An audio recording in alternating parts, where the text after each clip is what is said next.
Black Star Network is here. Hold no punches. I'm real revolutionary right now. Support this man, Black Media. He makes sure that our stories are told. Thank you for being the voice of Black America, Roland. Stay black. I love y'all. All momentum we have now, we have to keep this going. The video looks phenomenal. See, there's a difference between Black Star Network and black-owned media and something like CNN. You can't be black-owned media and be scared. It's time to be smart. Bring your eyeballs home. You dig?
Today is Thursday, January 19th, 2023. Coming up on Roland Martin Unfiltered, streaming live on the Black Star Network. An Ohio police sergeant is on administrative leave after being captured on video repeatedly punching a black woman in the face during an arrest. The woman's attorney will join us on the show. Florida is going to do what Florida always does. The Ron DeSantis administration, they're blocking an African-American advanced placement course for high school students. They say it has no educational benefit and violates their anti-woke law. I'll talk to a Florida legislator about how denying classes like this harms students. A Texas representative, of course, is pushing a bill to eliminate the Texas Confederate Memorial holiday. He'll join us to talk about the bill he has introduced 2 other times. The Department of Justice launches an investigation into the death of a black Tennessee man at the hands of Memphis police officers. Also, we've been discussing a new you in 2023 regarding your physical self, but today we'll talk about reinventing your career and also how do you navigate this space of layoffs as people are anticipating a recession. We'll talk to a 14-year HR expert, Laren Wagner, about that very issue. Plus, taking your phone calls for her as well. And our panelist, Reese Cober's got her a new job among the other many other jobs that she has. We'll tell you about that as well, folks. It is time to bring the funk on Roland Martin Unfiltered on the Black Star Network. Let's go. He's got it. Whatever the miss, he's on it. Whatever it is, he's got the scoop, the fact, the find. And when it breaks, he's right on time and it's rolling. Best believe he's knowing. Putting it down from sports to news to politics. With entertainment just for kicks, he's rolling. It's on go, roll, y'all. It's Roland Martin, yeah. Rolling with Roland now. He's funk, he's fresh, he's real, the best, you know he's Roland Martin now.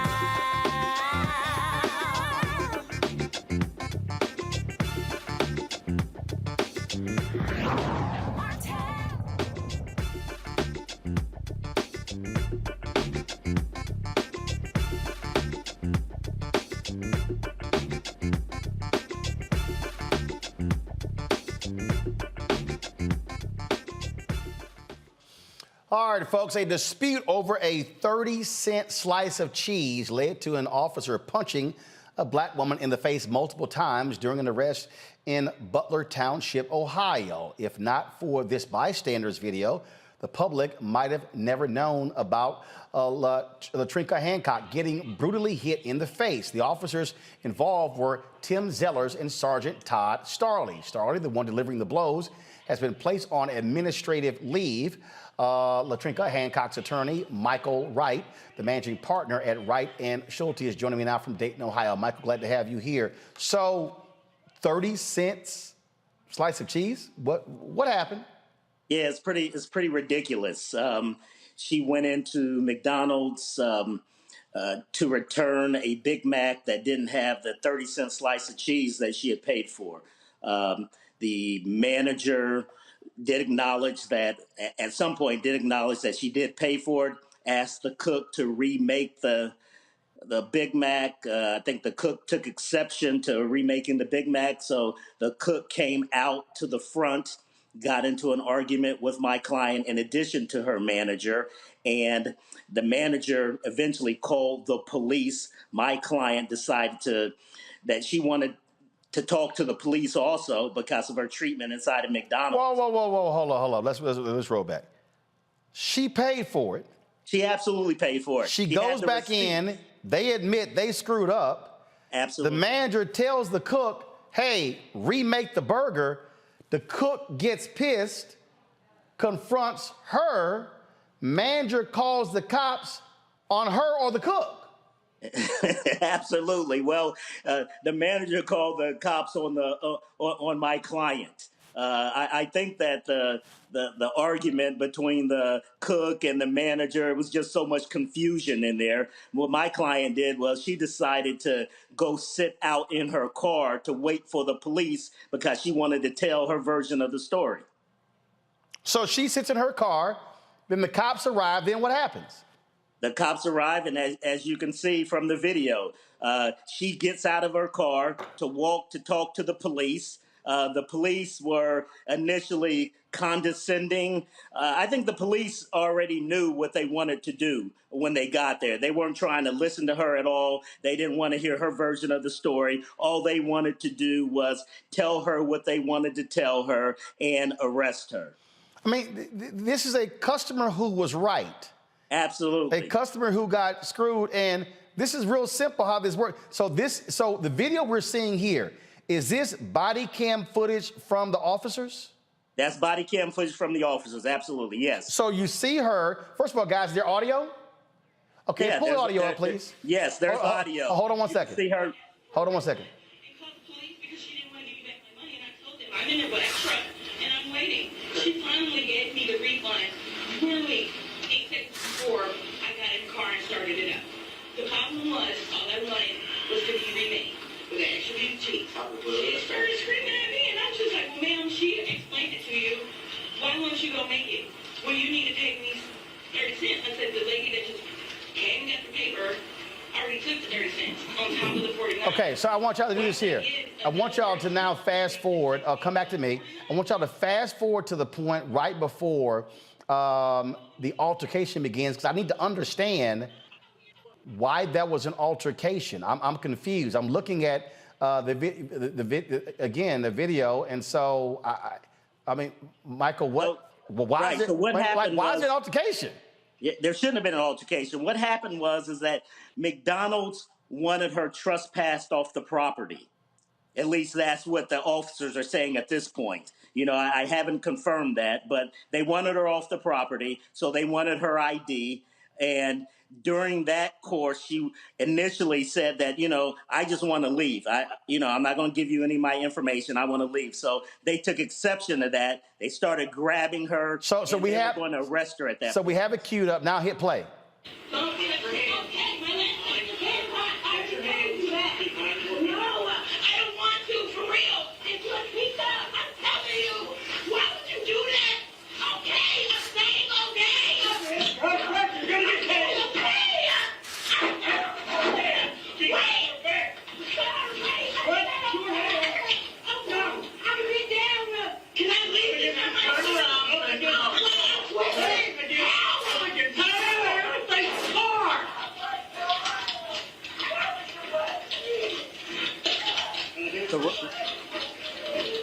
Roland, what?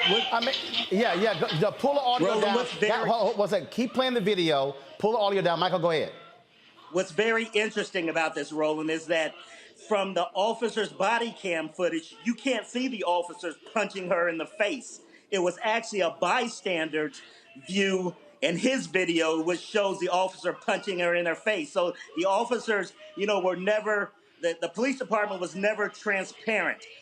Based on their video, you would never see her being punched in the face. So, guys, control room, roll that. Pull up the actual video from the bystander so we can actually see the cop punching her in the face. You see, so we showed you that, and so now we see the video here. She's, again, protesting because, and now he's 3, 4, he punches her 4 times in her face before now he's got his arm around her neck in basically a chokehold. Right. And then let's see here, hold up. So someone was recording inside. I guess they were moving outside. And so now all of a sudden, okay, there we go. So isn't that pretty interesting that the video from the police doesn't show that, that view of them punching her in her face? Yeah, if you're wearing a body cam footage, I should be able to see that actually happening. Absolutely. First of all, how is your client doing? She's recovering. She went to the hospital. She was diagnosed with a closed head injury. She has a busted lip. She has about 4 or 5 loose teeth. She has a hip injury. She has a back injury, neck injury. So she's recovering. And even more than that, she's just shaken. I mean, she's scared. She was scared to death when this was going on. And this was just uncalled for. As you can see, it's ridiculous. Have you heard anything from the owner, because first of all, people don't realize nearly all McDonald's franchises are actually owned by operators. Have Correct. you heard from the owner of that McDonald's? Have you heard from McDonald's corporate? I have not, and I have sent letters to the franchisee. I've sent letters to McDonald's Corporation, and I have yet to receive anything from them.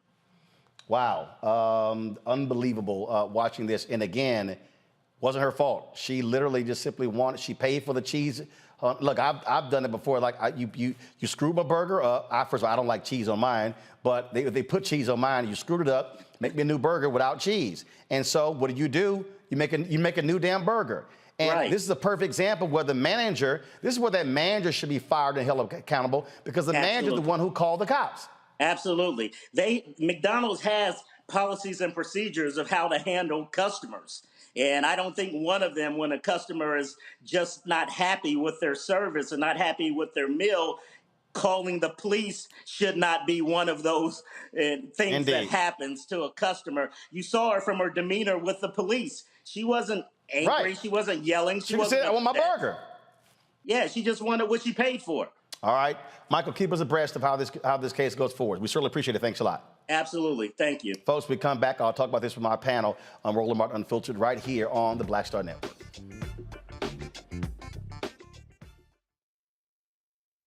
On the next Get Wealthy with me, Deborah Owens, America's Wealth Coach, we're talking about the difficulty of being able to acquire wealth for Black Americans. My guest, Emily Flitter, is the author of The White Wall: How Big Finance is Bankrupting Black America.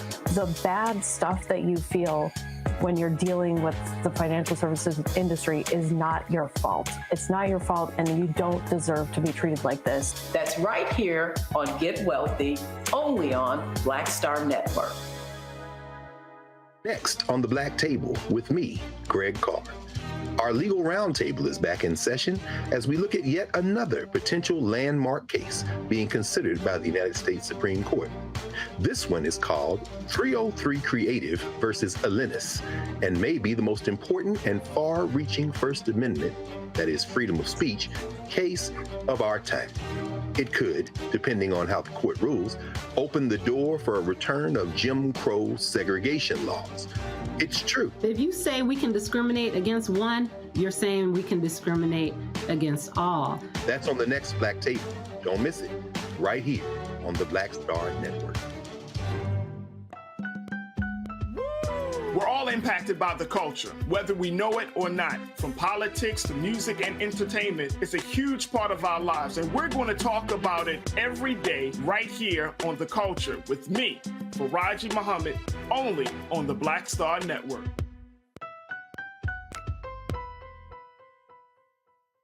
Hi, I'm Eric Nolan. I'm Shantae Moore. Hi, my name is LaToya Luckett, and you're watching Roland Martin Unfiltered.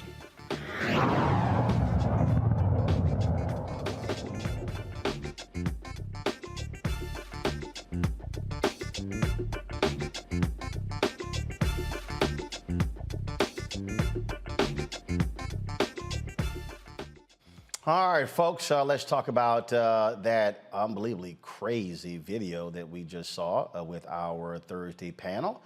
Joining me, Greg Carr, Department of Afro-American Studies, Howard University, host of the Black Table here on the Black Star Network.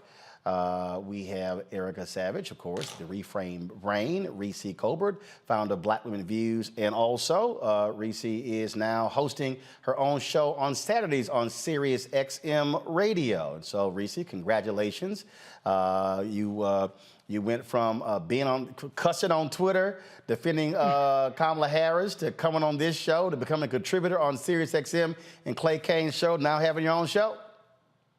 Thank you, Roland. I told you earlier on the phone, but I give much thanks and appreciation to you for being the first one to put me on there. And of course, I have to thank Clay Kane and Karen Hunter and the whole Sirius XM Urban View family. Yes, I will have the Reese Colbert show. And I had to remind y'all, when Reese first came on, y'all, she tried to be like the rest of the people. I was like, Reese, what the hell are you doing? I said, I need you to do you. Don't be trying to sit here and y'all, she was all sedate. I'm like, you on drugs or something? I'm like, I need you to do you. And so I'm like, she's like, well, hold up, I can cuss. And then, of course, then she was right at home. All right, let's get right into it. Let's see. This, watching this video here is utterly ridiculous. What's crazy to me, Erica, is she's right. She paid for something. They need to remake the burger. The cook gets pissed off. That's what a manager should have told the cook, get your ass in the kitchen and remake the damn burger. Yeah, Roland, absolutely. And I just want to kind of say that, you know, a burger not being made well or right, especially from McDonald's, should not equate a brain injury. And one of the things that I'm most concerned about with this sister is the amount of violent force that she took on to her head at least 3 times. I've said this on this show and on my platform that Black people are disproportionately more apt to develop dementia and Alzheimer's. And so events like this don't help. My injury, I sustained it on March 15th. The language, not being able to read, having difficulty walking, those set of symptoms, those set of issues did not come into a few days later. So while she's standing upright and her attorney is saying that she's recovering, I want people to bear in mind that this is something that just happened recently. So there's still long-term ahead of her as well. It's the way that folks who have authority and just people in general feel very comfortable with levying this type of violence against Black people and Black women is categorically demonic. And so in addition to her attorney, I hope the community joins in bankrupting that damn McDonald's, because that was excessive and unnecessary. And the price that this sister will have to pay is one none of them can afford on a raggedy ass salary. This right here, to me, Reese, again, if you are the owner of that franchise, you have a responsibility. First of all, you don't call the cops on a customer. When the customer is right, you check your employees. That cook, that manager, and that cook both should be fired. Yeah.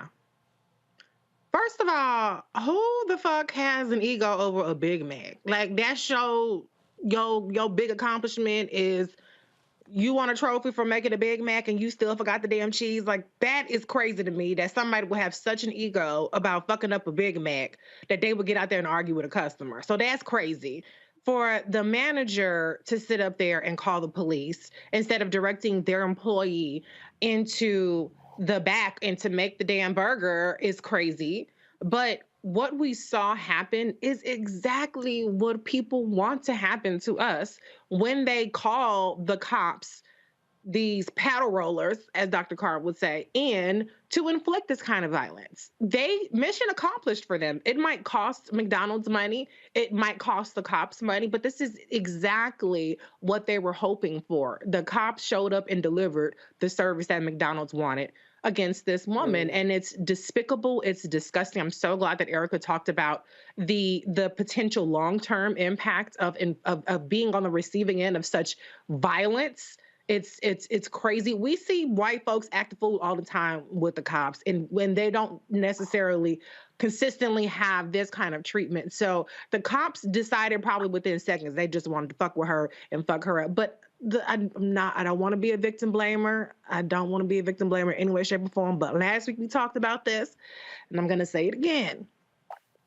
Please do not present yourself to the police if you don't have, if you don't have to. I'm not giving you legal advice, but I'm just saying part of the story was she waited for the police to come. She talked to the police. The police are not your friend. They don't want to hear your side of the story. You actually really shouldn't talk to the police and volunteer information anyway, because next thing you know, now she has charges for open liquor container, which could be fake. You know what I'm saying? They throw shit out there, try to justify their violence afterwards. But now she's facing all these charges because they have to try to retroactively justify their violence. So please, I'm just going to say it again, not to be a victim blamer. I hope that she sues the shit out of them. I hope they drop the charges. I hope they pay. But please, Black people, the cops are not your friend. They're not here to hear your side of the story.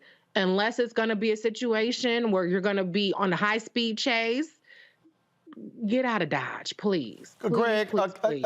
Again, the thing that just, again, perturbs me here is that if you look at the video, she's explained to the cops what happened. She's a customer. She obviously is perturbed. No, roll it back further. No, I don't want to see that part. No, roll it back further. I want to show people again. Look at her demeanor. She's talking to them. She's explaining to them exactly what happened. Okay, here's what's going on. But then they want her removed for trespassing. She still ain't got her burger.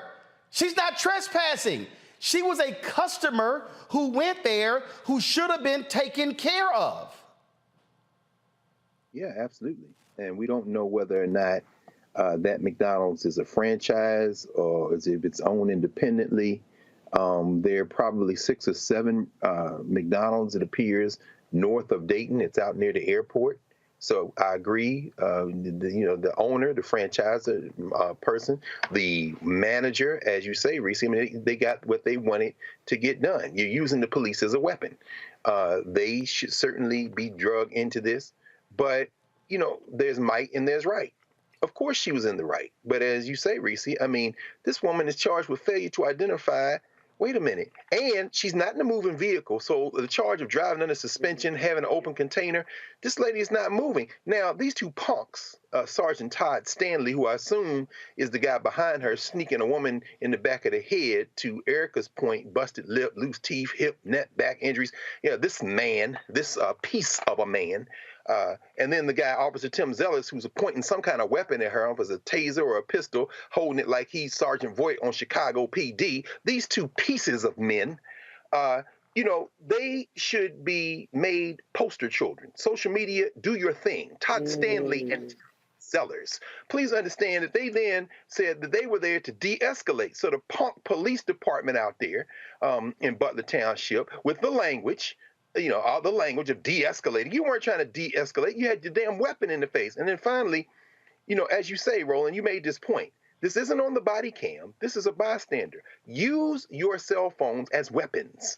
Anytime you see these funky paddle rollers, pull it out and start filming, because these two punks, Todd Stanley and Tim Zellers, need to be held to account. The reason you charged like that is because they know they're in trouble, so they're going to try to negotiate now after you try to throw the book at the sister. But this is pattern and practice. Again, it is just crazy, this particular story. And we're going to be reaching out to McDonald's to get an answer to exactly what happened here. And again, that the owner of that franchise, whoever owns that franchise, that owner really needs to be held accountable and needs to hold the folks accountable. That manager should be fired. That cook should be fired.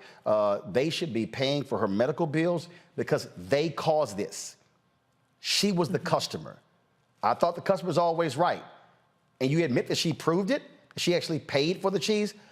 Nobody deserves to get punched in the head and arrested by cops for paying for a 30 cents worth of cheese on a damn hamburger. It makes no sense whatsoever. All right, folks, got to go to a break. We come back on Roland Martin Unfiltered. Lots more to talk about.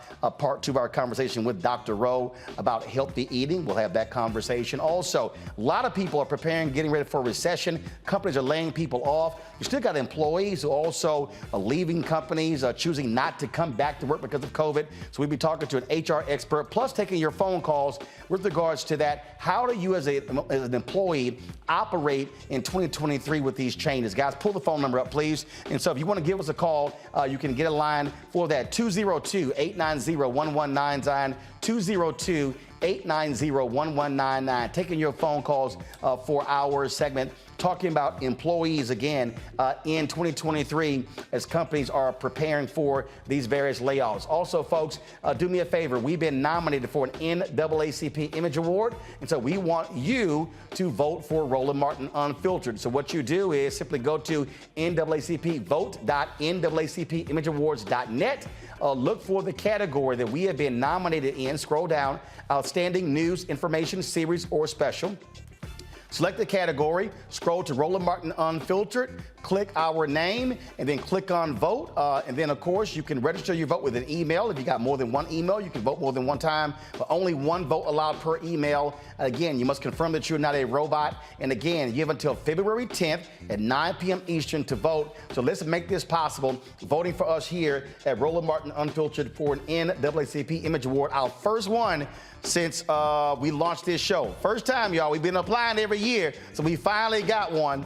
So please vote for our Election Night special, Black Votes Matter, Election Night 2022. Also, support us by downloading the Black Star Network app, Apple phone, Android phone, Apple TV, Android TV, Roku, Amazon Fire TV, Xbox One, Samsung Smart TV. Join our Brina Funk fan club. Your dollars make it possible to do what we do. Send a check and money order to P.O. Box 57196, Washington, D.C. 20037-0196. Cash App, $RM Unfiltered. PayPal is R Martin Unfiltered. Venmo is RM Unfiltered. Zelle, Roland at RolandSMartin.com. Roland at RolandMartinUnfiltered.com. We need 20,000 of our fans giving annually at least $50 each, $4.19 a month. 13 cents a day. We hope you make that possible. So please join our Bring the Funk fan club. Everybody who gives during the show, I will personally shout you out on tonight's show. I'll be right back.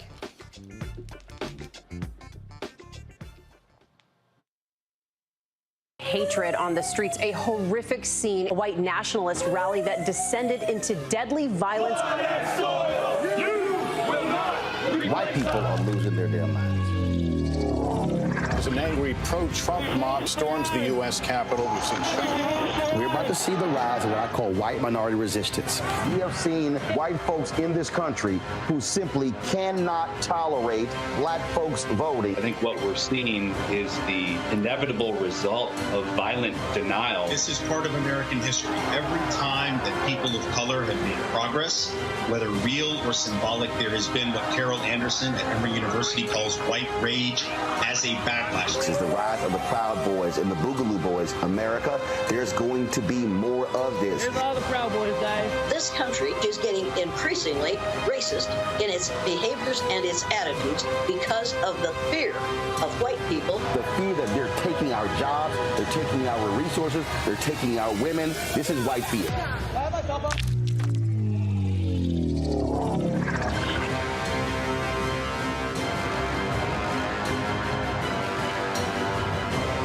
Next, A Balanced Life with me, Dr. Jackie. People can't live with them, can't live without them. Our relationships often have more ups and downs than a boardwalk roller coaster, but it doesn't have to be that way. Trust your gut. Whenever your gut is like, this isn't healthy, this isn't right, I don't like the way that I'm being treated. This goes for males and females. Trust your gut, and then whenever that gut feeling comes, have a conversation. Knowing how to grow or when to go. A step-by-step guide on the next A Balanced Life on Black Star Network.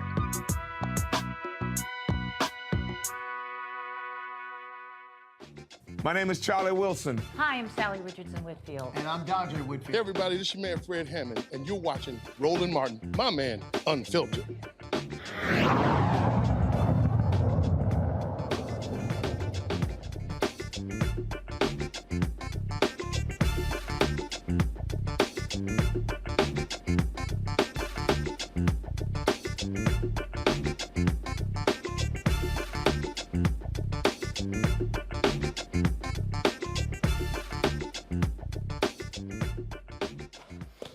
All right, folks, why did I write the book, White Fear? How the Browning of America is making white folks lose their minds?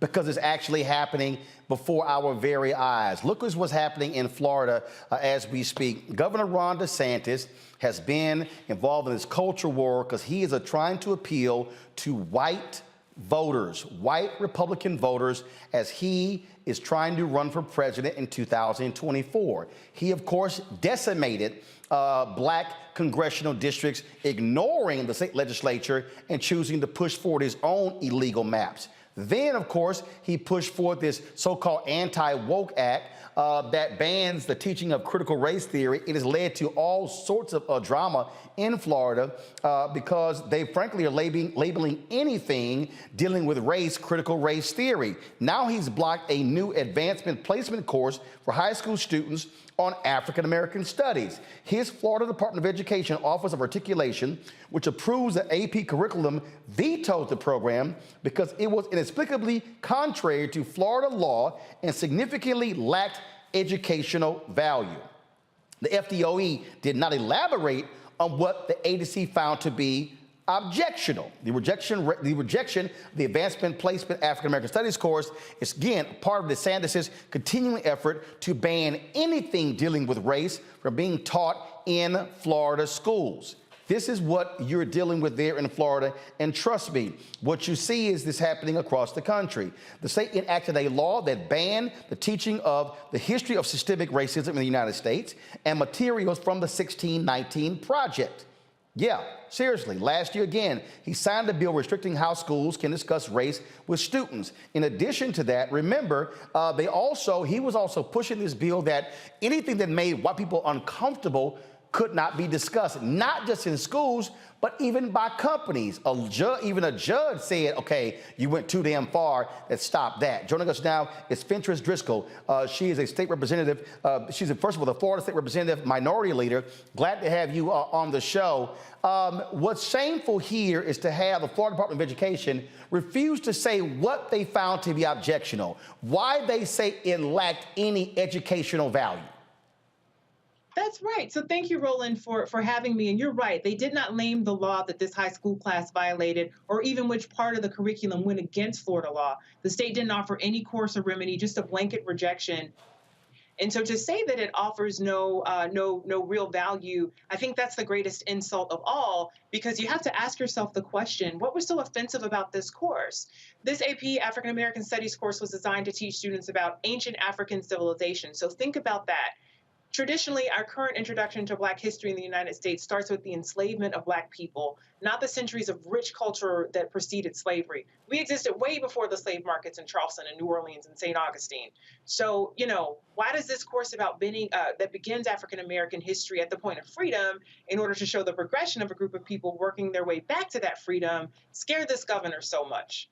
And here's the deal. You're actually scared of history? I mean, and that's what. But the real deal here, they are scared of. They don't want anything Black. And I keep telling people, this was always the strategy. You have these Moms for Liberty. They're taking over school district, school boards. I've been warning people about this here. They've taken over a significant number of school boards in South Carolina. They're pushing out Black superintendents. This is white fear. They want to hold onto power, and they do not want white children and other children taught anything about the reality of race in the United States and our history. Yeah, and I just wanted to point out, Roland, that we cannot look at what's happening here with this AP African American History course in a vacuum. What I need you to know is this, and I think you teed this up perfectly in your intro. First, they gerrymandered Black congressional districts from 4 to 2, meaning that they took Floridians' Black representation in Congress and cut it in half.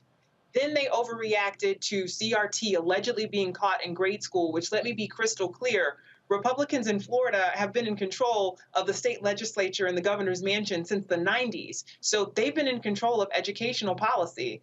Let me tell you, they would not allow CRT to be taught then. It's not being taught now. They keep creating these boogeymen to try to entice their political base and get them all scared about things that are not really happening.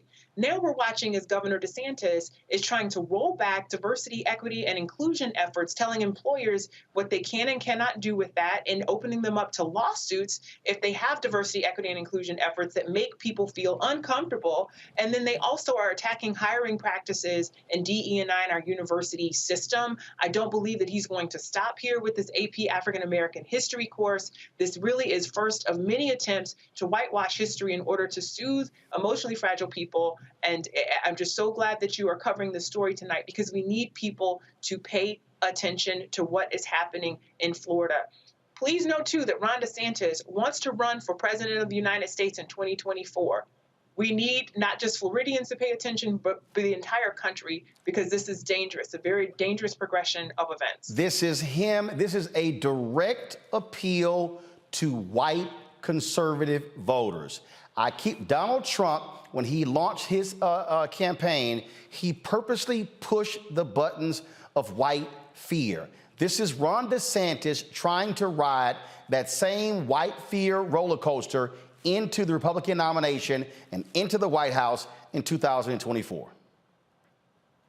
Yeah, and I feel like he's trying to out-Trump Trump is kind of what we're watching happen. Well, because he knows it works. He knows, look, we saw it. We saw it in 2022. We saw, first of all, the election in 2021. All of a sudden, Fox News and everybody, CRT.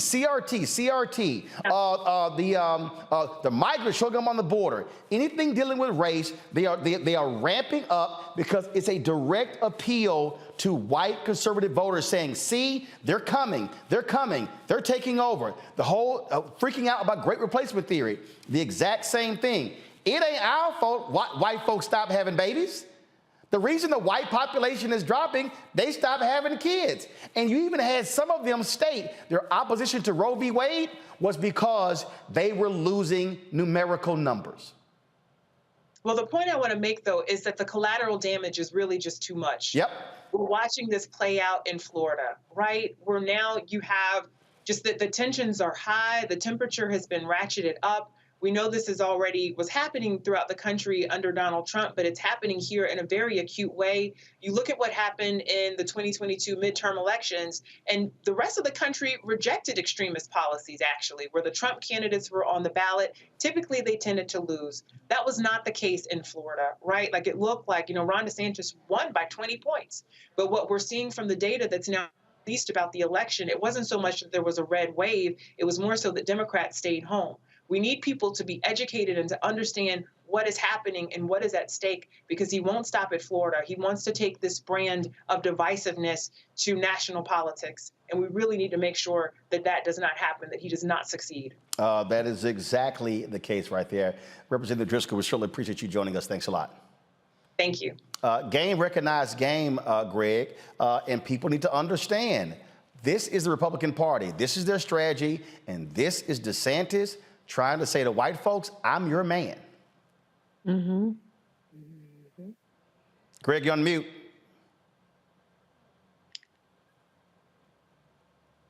My bad, because I was cussing for some of it. But sorry, Reese, that's your bailiwick, sis. I can't hear you. You chefs just cuss. I'm not good at that. I enjoy Ron DeSantis. I like Ron DeSantis. I embrace him. He is a wonderful example of a failed white man, a rumpled pufferfish of a man with no charisma, a couple of Ivy League degrees, and has failed upward. He will crash and burn on the national scene. He gets away with this, and I'm glad that Representative Driscoll said what she said. People have to go out and vote. It's easier to do what Ron DeSantis has done when people don't get in and wage war. And war includes the ballot. It's the only thing, but it is one of the things. Now I worked on that course. I was one of many scholars, academics, teachers, K-12, who came in with ideas over the last several years and put that course together. Here's what that pufferfish in his little, a little bit too big suit with no charisma, who will fail when he gets on the national stage. So hold on one second. So Greg, you say the particular course that they're rejecting, you worked on that? The curriculum?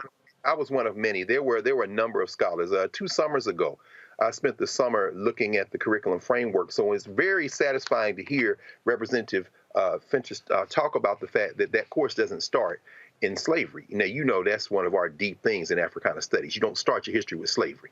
And so the fact that it made it in there, I take great pride in being one of the people who push for that. But here's where the rubber meets the road. This punk in Florida and his punk legislative friends and all his buddies down there, they'll be in court. See, this is the pilot program. In fact, we hosted the kickoff pilot convening of the teachers, the 60 or so, including a couple of master teachers from Houston, by the way, Roland, two sisters who piloted the course in Houston this past fall. We hosted them at Howard this summer for a kind of convening to talk about how to teach the class and this kind of thing. So it's a pilot right now, which means students taking it won't be able to take it and get the AP score for college credit. Beginning around 2025, however, they will. That means now it becomes federal, you punk. But see, this ain't about being able to enforce this. Why? Because if you get an AP score of a 4 or a 5, you then transfer that credit into the university. Well, what happens to every student in Florida who couldn't take that class and then wants to transfer that credit to Princeton or Howard or North Carolina State or North Carolina Central? Well, they've been deprived of that. This won't stand up in court. This is a pufferfish, a punk, and he's going to burn out on the national stage. And I'm, for one, am here for it. I am here for it. You know Donald Trump, punk. Let's dance. Hold tight 1 second. We're going to continue the conversation when we come back from this break, folks. It's St. Louis Takeover this weekend, folks. I'm going to be in St. Louis with our White Fear book tour. That's right. I'll be joined at the St. Louis Area Urban League on Saturday at 3 p.m. With Michael McMillan, as well as rapper activist Tef Poe. We'll be in conversation regarding White Fear, taking place at 3 p.m. 1408 North Kings Highway. There in St. Louis. It's free, open to the public. We want to pack the joint out, so let everybody know. If you want to register, just simply send us an RSVP. We just want to make sure we get a good head count. Send to info@rolandsmartin.com. The next day, of course, will be at church there in St. Louis as well. And so we'll be, and so we're going to be there. So let me see if I can pull that graphic up. I thought y'all had it there in the control room. Looking forward to joining them there as well when we visit the church there. Give me 1 second. Let me pull this up so I can show y'all. Hold on 1 second, and here we go. Let me see, do we have it yet? And there we go. All right then, folks, we're going to be at Northside Baptist Church again there, so looking forward to being there as well. And so again, in St. Louis this weekend at Northside Baptist Church on Sunday, and of course with the Urban League on Saturday, and so cannot wait. And then of course on Sunday night, I'll see you at the Dave Chappelle, Chris Rock comedy show as well. So looking forward to a great weekend in St. Louis. I'll be right back on Roland Martin Unfiltered.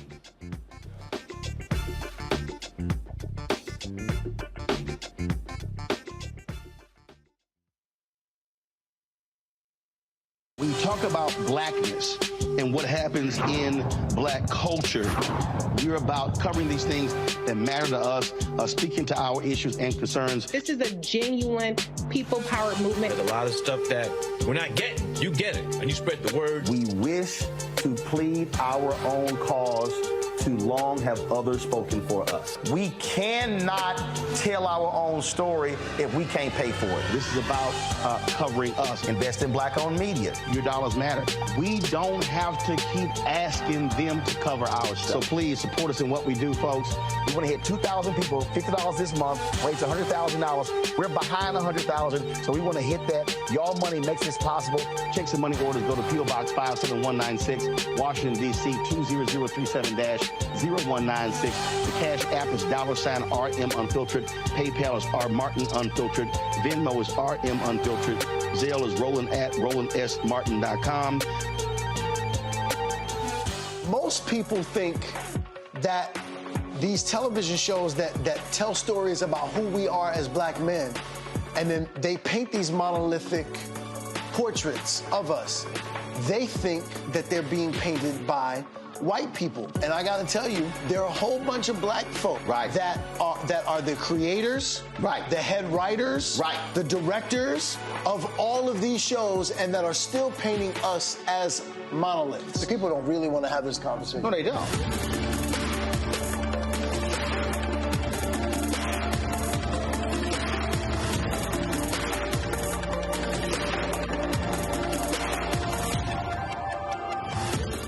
Hi, I'm Eric Nolan. I'm Shantae Moore. Hi, my name is LaToya Luckett, and you're watching Roland Martin Unfiltered.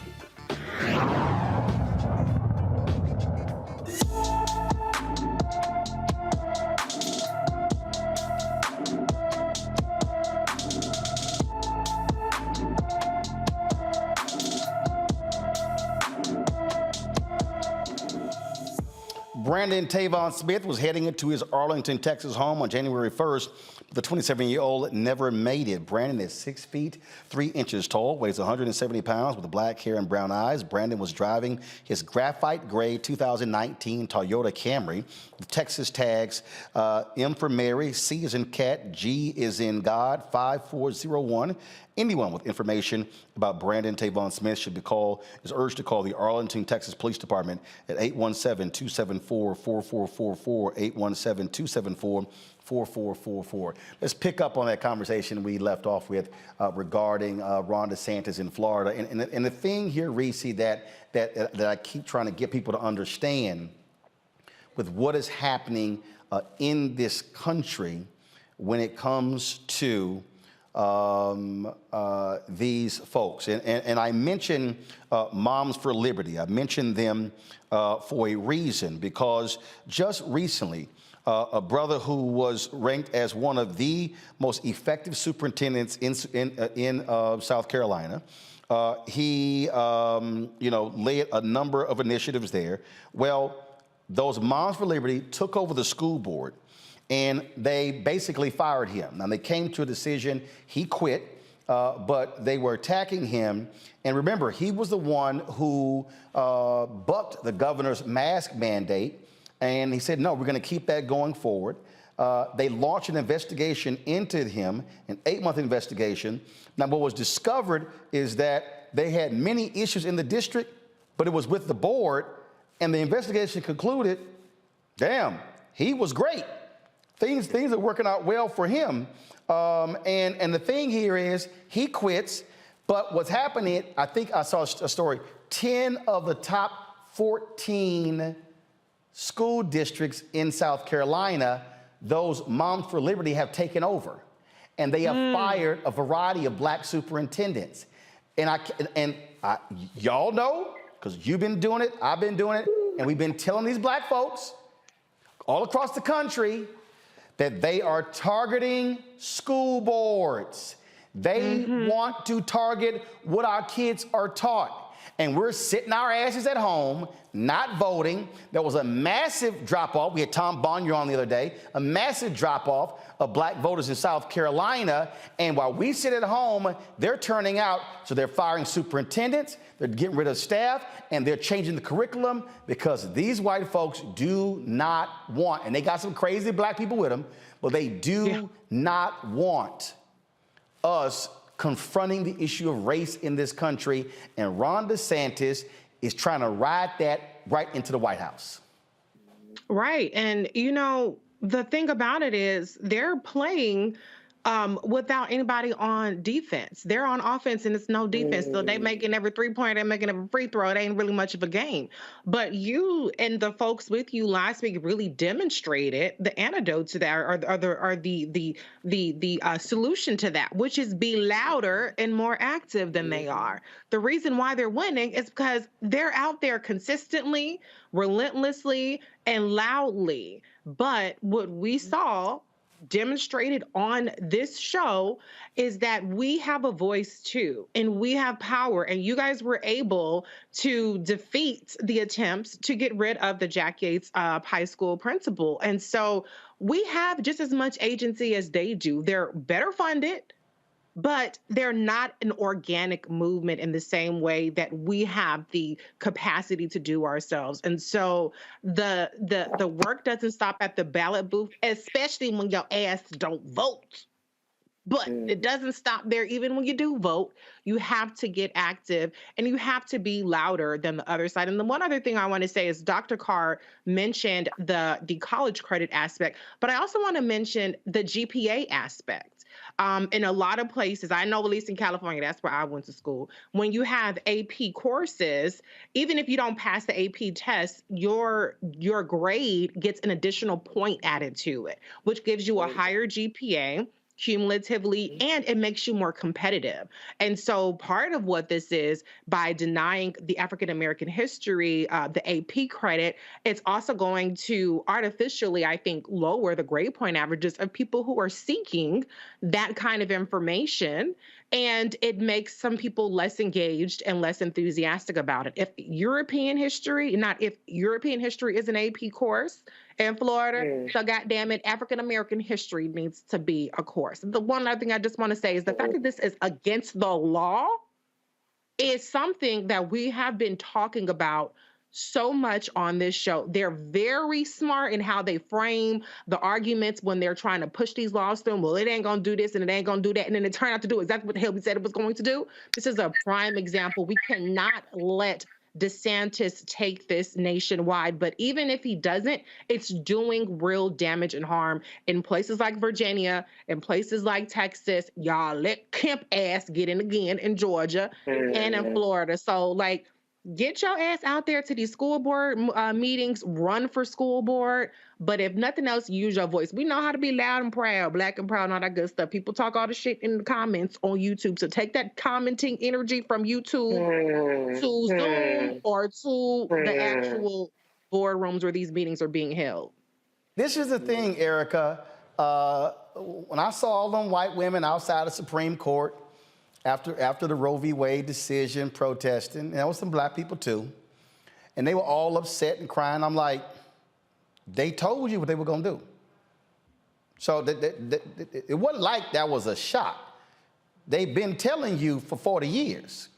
Anybody who's black or white and conscious Latino, they've been telling you what they're going to do. So if you sit your ass at home and don't vote, I'm sorry. That's on you. If they sitting here are turning out to vote at school board meeting, look, Loudoun County, Virginia, them fools were out there. Superintendent says we don't teach CRT. They were showing up in massive numbers. The folk who know they were lying were at home.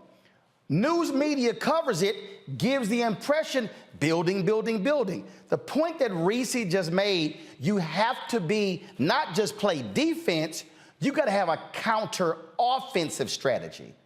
That's what you have to do. To her point, look, when I went before the school board, I said point blank, fire the principal, I'm taking all my money. That was offense. That wasn't like, well, if y'all, and I didn't say, if y'all fire her, I'm gonna think about it. I said, make the move, I'm taking all my money. The award y'all giving me, y'all can keep it. And then I said, I will bring my show here and report on your ass every single week. I don't care who you are, you don't want that scrutiny. I'm saying this to everybody who's watching, and this is why when I spoke in Wichita, Kansas, on Monday, I said to them, and I said this in all my speeches, I've called out the Divine Nine, the Prince Hall Masons, Eastern Star, the Links, all these black groups. We can't be so focused where we just meeting internally while shit is happening outside. I called a damn boule out at a convention in Bahamas. I said, how in the hell we got so-called the most prestigious black men in America and we ain't got no public policy conversation at a convention? We got all this damn entertainment going on. I said, we got a black attorney general from Nevada sitting right here, Aaron Ford, who's an archon. I said, we ain't discussing the election? I'm like, what the hell is this? Yeah, to all y'all folks who like, oh, Lord, the boule. Yeah, I called the boule out while I was there, and if y'all, they want to kick me out, knock yourselves out. But the point is, shit is happening, and folks are sitting here acting like, well, we can just stand around, look around like it's always no big deal. No, they ain't window shopping. They are organizing and mobilizing. Absolutely, and co-opting and appropriating, Columbusing, all of that along the way, because there's such an appetite for white nationalism. So let's be very clear while this message is really permeating. And I said this on Twitter today, and I've been saying it for some years, don't forget who sold the robes of the Klan. These folks, these women, these organizations, they're not going to stop. One of the things that it made me think about also is when we're thinking about in terms of Ron, I thought about the Reagan years when he was governor of California, and then he travels to Philadelphia, Mississippi, and he starts talking about states' rights. He was speaking the language of people that he knew were locked and loaded for white nationalism. We're seeing it here again. So again, the examples that are made and that are demonstrated on this program are for all of us. Black people, we are the #1 consumers when it comes to all things business. We also need to make application of where we spend our dollars into spaces where there are people that are doing the work as well. We have the money. Reese pointed out that they're well funded. I want to also point out that we have money as well, too. So we actually have the money that we could be putting into, if there's not an already standing organization that's in our community that we can fund, into starting something of our own and connecting back to those legacy organizations that people don't seem to think that there's a need for. The NAACP, they're still on their job. The CDC is still on our job. We have a job to do as well, too. Remember the formula: information plus engagement equals power. And as Reese and as Roland also just stated, that was made clear last Thursday here on the program. And so I think it is, as Reese just said, taking that comment energy and making it real life. We have got to stop thinking that singing "We Shall Overcome," knowing all 4 lines to lift every voice and sing, that is not going to cut it. I said in 2019, welcome to the new era of civil rights. We are here. How are you engaged? And so I think that that is a question that we also need to be answering daily. And what I said last week about what's going on in Florida, student athletes, I feel like, need to be involved as well. If we had Black athletes, which we know just across the board, student athletes, Black student athletes comprise about 60% of that whole population, right? Especially with all of the sports that's happening in Florida, that would definitely send a message to Ron and everyone else. Well, and bottom line is here, and I'm telling y'all, okay, once y'all out there, y'all can get engaged in all that BS about Biden and Harris, this, that, and the other. I know what I'm fighting, and I know who I'm fighting against, and I'm here to ride the hell out of Biden and the Democrats to deliver. But I can tell you one damn thing. What you seeing Ron DeSantis do in Florida, that's exactly what he's going to do, even more so if he gets in the Oval Office at 1600 Pennsylvania Avenue. I told y'all, they are planning. They saw what Trump did, how he screwed up, and they are trying to perfect the plan to fix it and to go even further. Y'all had better pay attention. But go ahead, keep joking around, and as they saying go, fuck around and find out. Oh, yeah. Go ahead. Yeah, I cussed. And I know some of y'all don't like me cussing, but you need to hear that. Go ahead and play around, and you're going to look up and say, did that just happen? Yes. And then they're going to be in power. And then what we going to do? You're watching Roland Martin Unfiltered on the Black Star Network.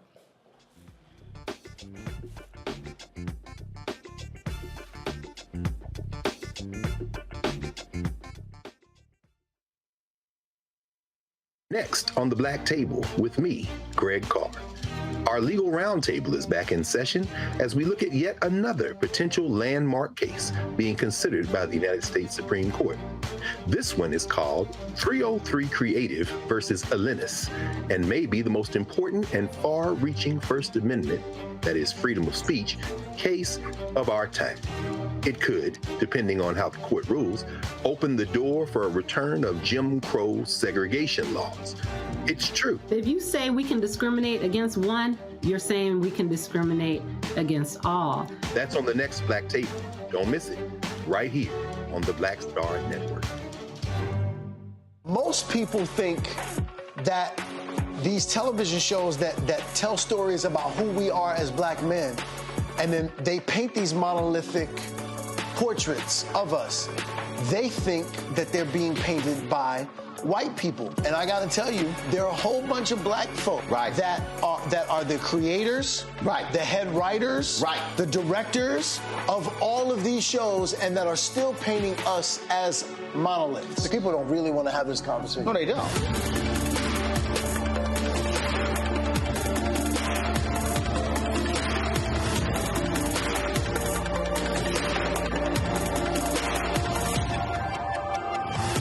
How y'all doing? It's your favorite funny girl, Amanda Seals. Hi, I'm Anthony Brown from Anthony Brown and Group Therapy. What up, Lana Well, and you are watching Roland Martin Unfiltered.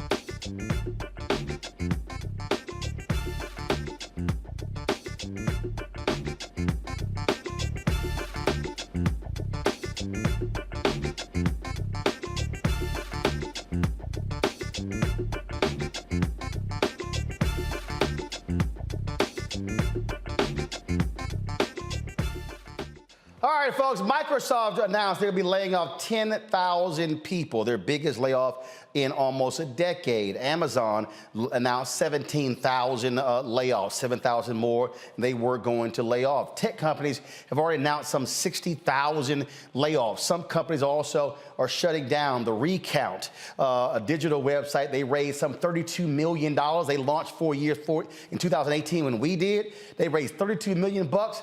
They're going out of business as of Friday. What the hell they do with $32 million? Lord, yeah, y'all give us $32 million. I'm gonna show y'all how to run a company. So all these things are happening. People are preparing. You keep hearing recession, recession, recession, but we're still seeing, though, that job numbers are going well. Plus, you have people who are starting the new year leaving companies. You still have a lot of employees out there who don't want to come back into the office. Companies now requiring them. So a lot of different things are happening when it comes to the job market. And so I wanted to talk about that. Laren Wagner is an HR expert, been in HR about 14 years. She joins us now from St. Louis, has her own company as well. Laren, glad to have you here.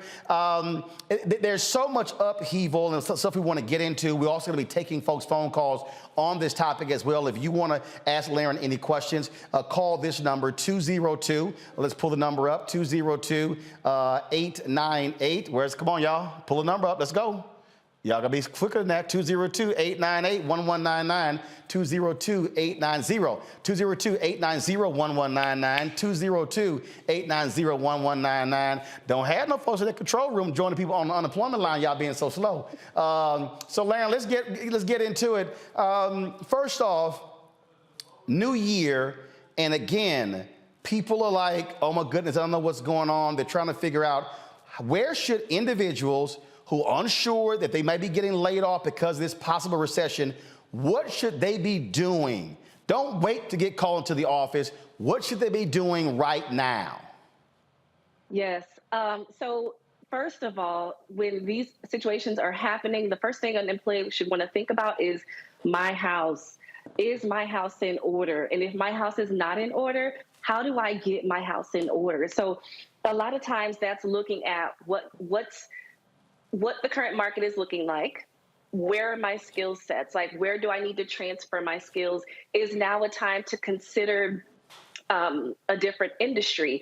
Looking at what industries are easier to get into and what your stance is compared to what's out there in the market. So understanding what that is from an internal perspective, look at your role. One thing that would be great would be to understand if you're trying to determine whether or not you're going to be laid off, how strategic are you? You know, how does your particular role contribute to a company's bottom line?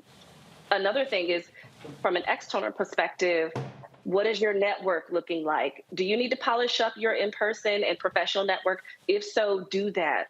Are you on LinkedIn? If you're not on LinkedIn, you need to get on LinkedIn.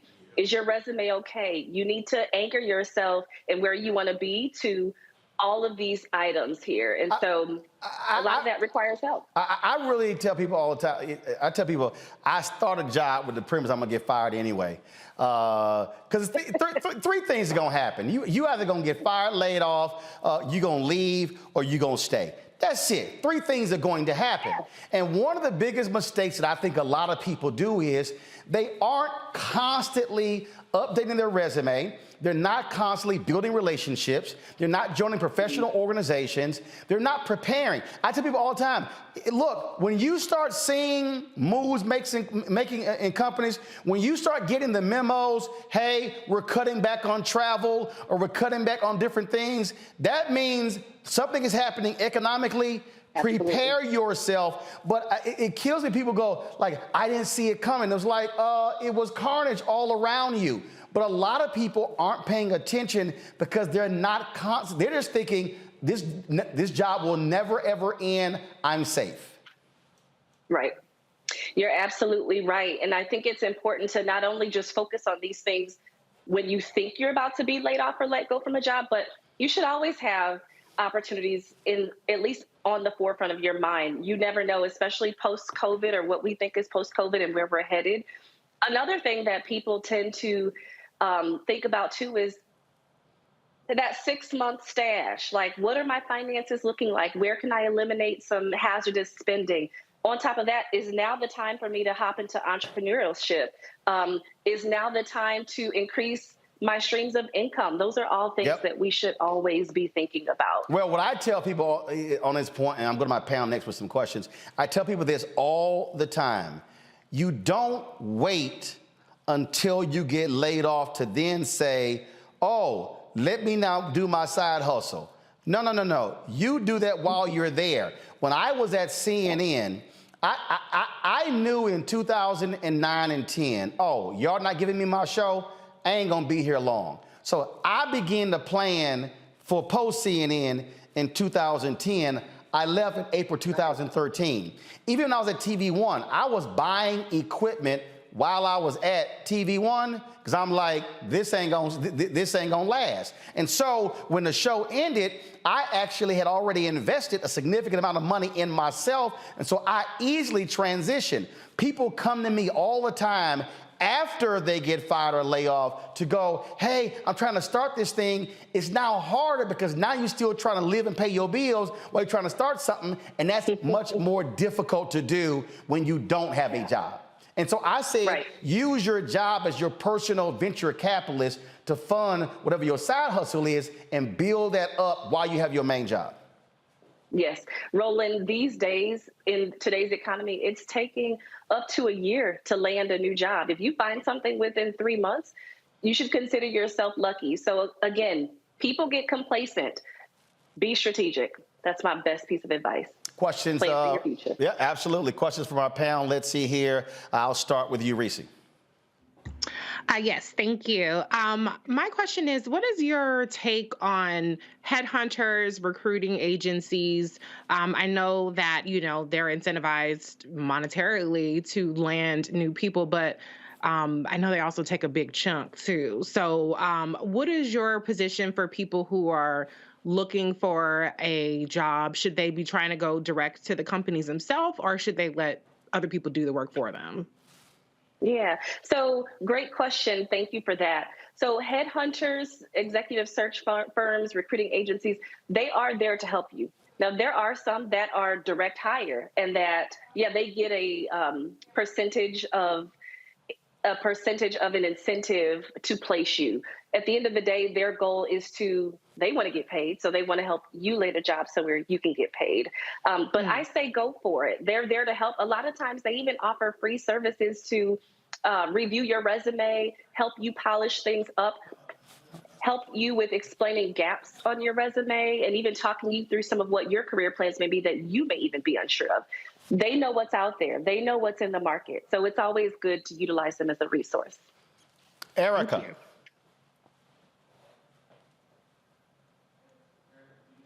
Erica, you on mute. Lord, y'all need to see right there.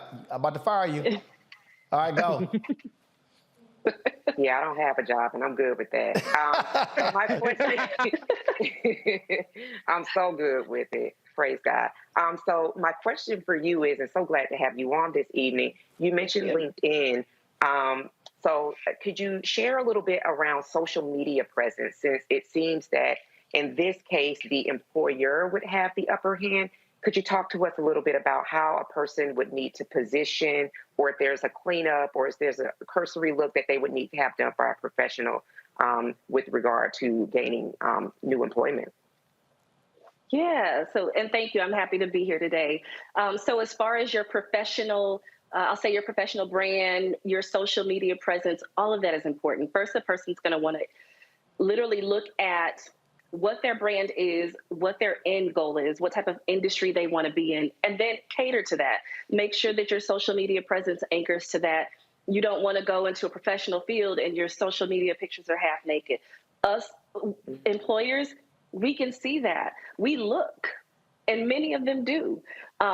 You don't want to be misrepresenting companies, bad-mouthing other companies on your social media, especially depending on which direction you want to go. So it's always good to have that. When it comes to websites like LinkedIn, your entire profile is on there. Employers sometimes skip the whole resume process, and they'll reach out directly to you without you even having to apply for jobs. Hey, I came across your LinkedIn profile and I see you have this skill set that matches what I'm looking for. Would you like to talk? That happens all the time. So always have that polished up and buttoned up in the best way that you possibly can. If you have any employment gaps on your social media presence, your LinkedIn page is what I'm specifically thinking about. Again, make sure that you're polishing that up.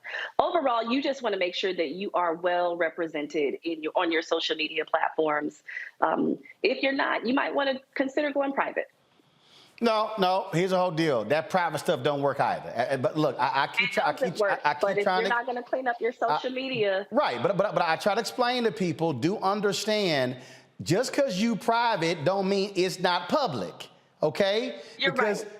It's not. So the reality is, when you're posting stuff, think before you hit send. Now listen, if for what I do, I can give opinion, I can give my stuff, but there still may be a cost. There are things that I do that might piss off a funder or an advertiser, and so it comes with the job. But there are a lot of people out there who sit here and they post stuff, and then they wonder, it comes back. There was a guy. He was some white guy, quarterback, got an offer from the University of Florida. He's posting on Instagram Live on Snapchat, and he's singing a rap song, and it got the N-word, and he's using the N-word. Guess what? Scholarship got pulled.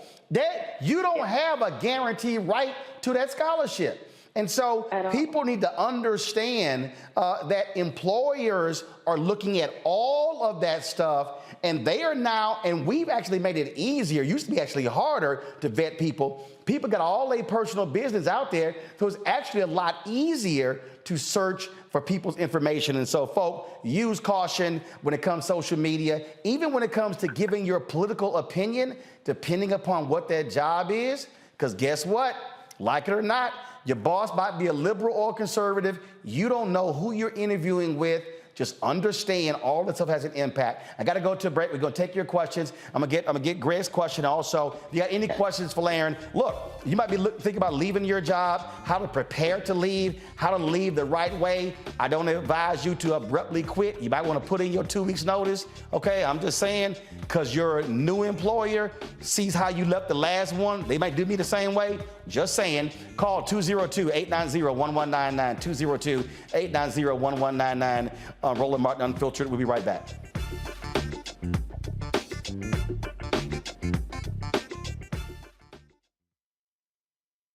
Folks, Black Star Network is here. Hold no punches. I'm real revolutionary right now. Support this man, Black Media. He makes sure that our stories are told. Thank you for being the voice of Black America, Roland. Stay black. I love y'all. All momentum we have now, we have to keep this going. The video looks phenomenal. See, this difference between Black Star Network and Black-owned media and something like CNN. You can't be Black-owned media and be scared. It's time to be smart. Bring your eyeballs home. You dig?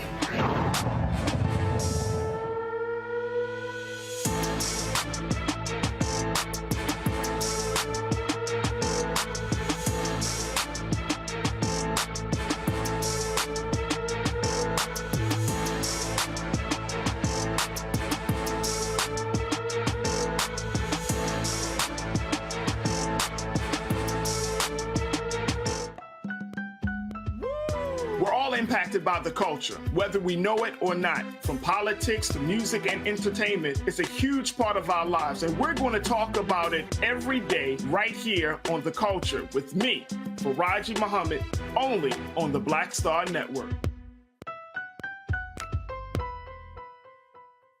Hi, I'm Dr. Jackie Hood Martin, and I have a question for you. Ever feel as if your life is teetering and the weight and pressure of the world is consistently on your shoulders? Well, let me tell you, living a balanced life isn't easy. Join me each Tuesday on Black Star Network for A Balanced Life with Dr. Jackie.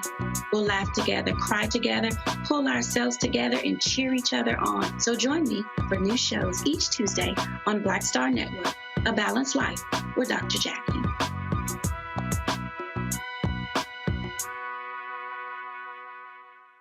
Hello, everyone. It's Kiara Sheard. Hey, I'm Taj. I'm Coco. And I'm Lily. And we're SWV. What's up, y'all? It's Ryan Destiny, and you're watching Roland Martin Unfiltered.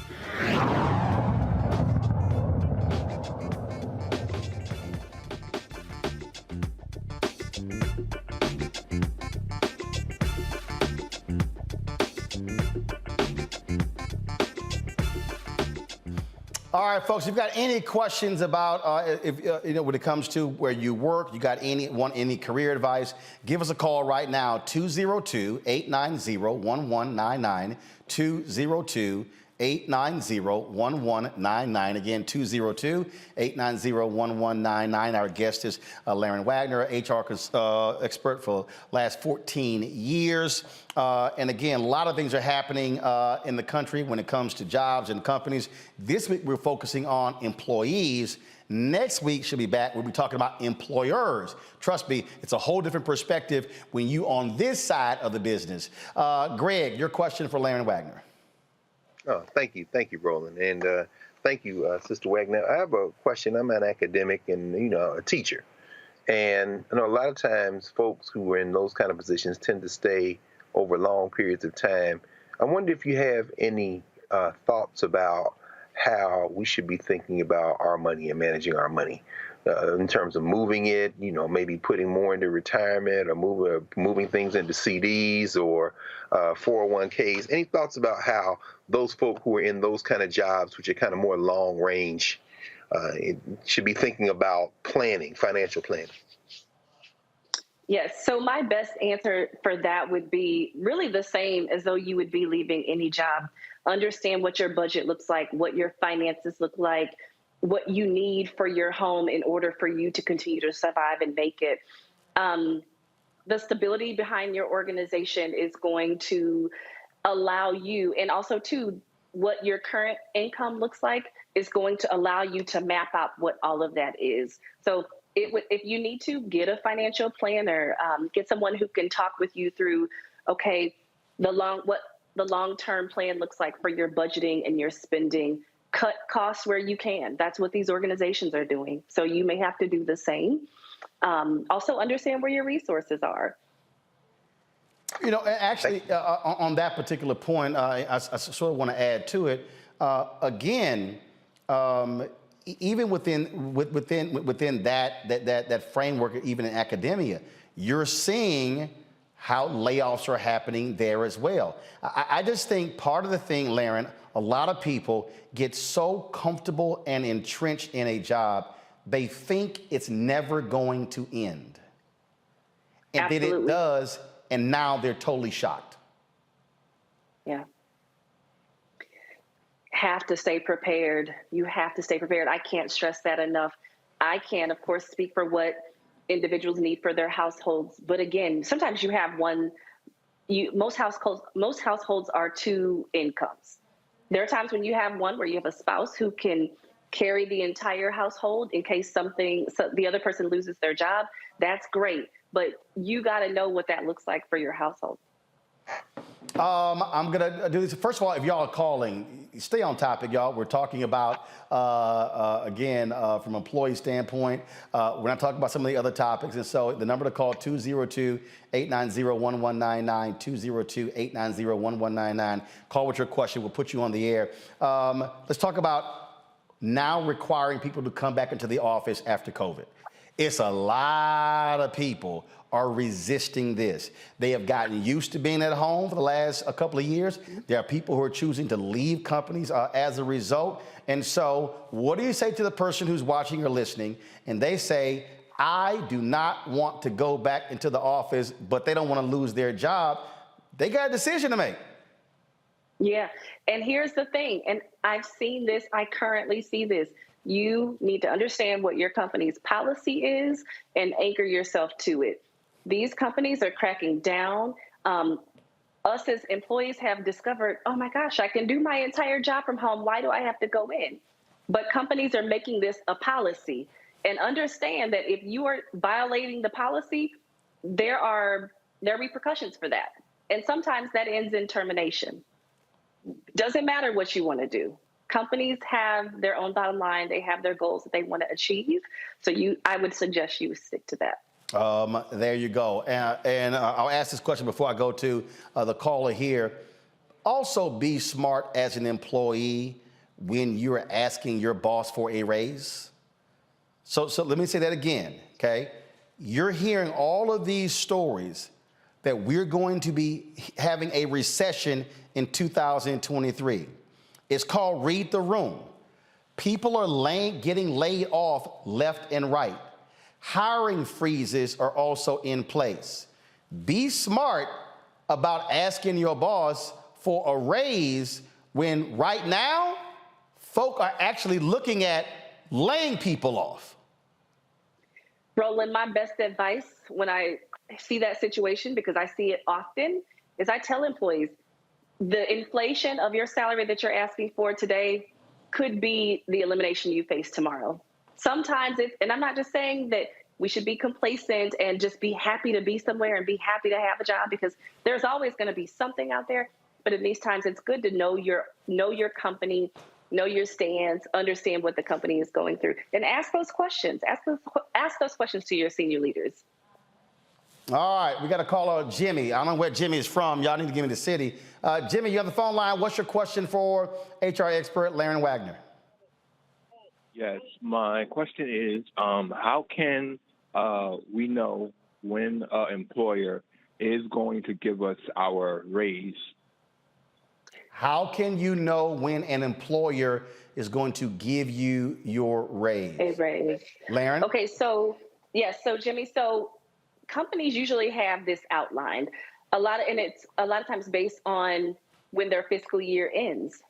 Some companies do their annual merit performance reviews and increases between January and March. Some do them between June and October. It'll all vary, but your company will be able to tell you that. Sometimes they do them in the middle of the year. And of course, you'll know whether or not you are applicable to receive an additional increase based on performance. If they don't bring it to you, you feel like you're contributing above where they have you, have that conversation, have your talking points in order, but be ready to talk to your leader or your employer about, hey, these are my contributions. This is my salary. This is where I feel like I should be. How can we compromise? How can we come to a middle ground? What are your thoughts? If I'm not ready, or if this isn't attainable for me from a compensation perspective, what do I need to do to get to this level? Have those conversations. Anything else, Jimmy? Yeah, one last thing. Now, I know you guys mentioned throughout the show about jobs are cutting back on wages. Now, if you currently have a job that pays you well, but you feel like you're not being valued there and you go to another job, should you expect like a pay cut, or should you like ask or demand for what you were getting at your prior job? Well, before Laren answers, I'll tell you this. If I leave one job to go to another, I'm expected to make more money where I'm going to. Otherwise, why in the hell would I be leaving where I'm at right now? Laren? Absolutely. Now, I will say some people want to take a step back and maybe tend to other areas in their lives. But what I will say to that is, before you go into an interview process with another employer, understand this. The grass is not always greener. I have seen several companies lay off on LinkedIn, and new employees that have left their stable jobs have been laid off after 3 and 4 months. So last hired, first fired. Yep. Understand and know the bottom line. So do the research of the company that you're going to, because the grass is not always greener. Understand about the role. When you have that first phone screen with the recruiter for that company, let them know what you want, but also understand Does what I want align with the range for this role? Am I out of line? Because here's the thing. Don't go through an interview process and get to the end and find out that they're not paying you what you want. So understand what job you're applying for, the market for that, what that company's bottom line, and how you can align to that. Don't settle. So if the company's not paying you what it is that you want to make and you want to make more money, there's plenty of other companies out here. Yep. The sky is not falling. The sky is not falling. We're having tough times and a lot of companies are having challenges, but I suggest waiting to find what it is you need out there. And of course, that's going to vary based on what you want. Jamie, we surely appreciate it. Thanks a lot. I want you to answer this here. Again, as somebody who owns a company, there are a lot of people who are employees who really have no understanding about raises. First of all, companies are not handing out 10, 15% raises. In fact, 5% is actually a high number. Can you talk about that? Give people a realistic understanding about raises? Yes. So raises aren't just about what the company has in their budget. Your performance and how you get your job done plays a major part in that too. You can do wonderful at your job, but if you're not aligning, if your behaviors and actions are not aligning to the company's values, that can have an impact on your merit increase. The state of your performance, of course, currently makes a big difference in what your performance increase looks like. But also, too, a piece of that is what the company has in their budget. How did the company perform the year before and what they have room for? A lot of leaders are going to allocate their merit dollars to the top performers on their team. So do what you need to do to make sure that you're in that bucket. And I'm going to say this here, even if in a place where you have top performers, I need people to understand this as well. And I know this is hard for people to understand. When you are an employer, you're also forecasting. You're looking at the entire year. You're saying, I need to be able to pay people and then for them to still have a job 6-9 months down the road. A lot of people don't understand that concept because they think, well, look, I need to get paid right now, which I totally understand, but realize you're not the only person that's actually in a company.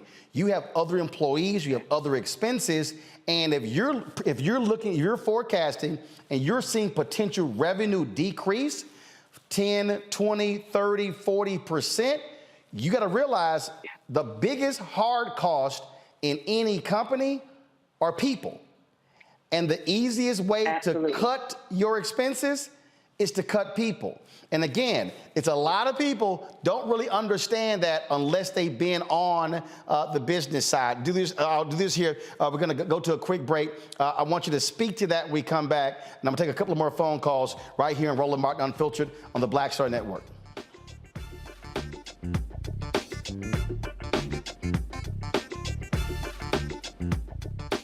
I'm Deborah Owens, America's Wealth Coach, and my new show, Get Wealthy, focuses on the things that your financial advisor and bank isn't telling you, but you absolutely need to know.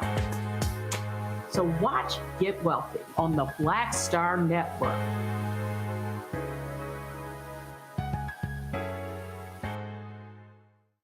Pull up a chair, take your seat. The Black Table with me, Dr. Greg Carr, here on the Black Star Network. Every week, we'll take a deeper dive into the world we're living in. Join the conversation only on the Black Star Network. We're all impacted by the culture, whether we know it or not. From politics to music and entertainment, it's a huge part of our lives, and we're going to talk about it every day right here on The Culture with me, Faraji Muhammad, only on the Black Star Network. Black Star Network is here. Oh, no punch! I'm real revolutionary right now. Thank you for being the voice of Black America. All momentum we have now, we have to keep this going. The video looks phenomenal. See, there's a difference between Black Star Network and Black-owned media and something like CNN. You can't be Black-owned media and be scared. It's time to be smart. Bring your eyeballs home. You dig? It's Kim Whitley. Yo, what's up? This your boy Ice Cube. Hey, yo, Peace World. What's going on? It's the Love King of R&B, Raheem Devon, and you're watching Roland Martin, Unfiltered.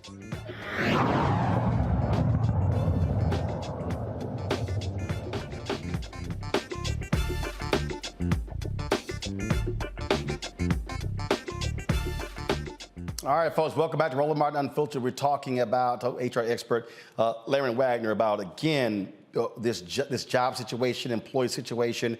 If you got any questions you have for her, if our panel, if you got any more questions as well, let me know. 202-890-1199, 202-890-1199. We were going to break there, Larry, and I was just talking about, and again, it's not the employee's responsibility to fully understand the employer. At the end of the day, your responsibility is your personal finances, your job.